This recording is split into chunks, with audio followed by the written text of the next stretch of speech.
Ni kalau kita bahas adab. Kalau tak mau adab, silakan letak. Hiduplah sesuka hati dengan biadab. Selawan adab biadab. Yang kita sebut. Jadi bab doa ni jangan buat mimpi.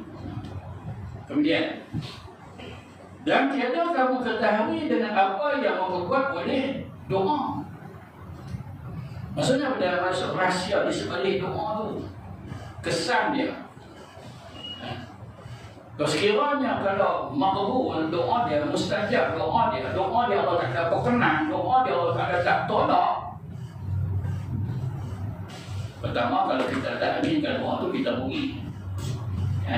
Dalam contoh yang tadi tu, datang doa tu kena kat kita yang sebenar. Pasal tak pasal dengar betul-betul. Yang dia sebut tu, ada kena mengena tak dengan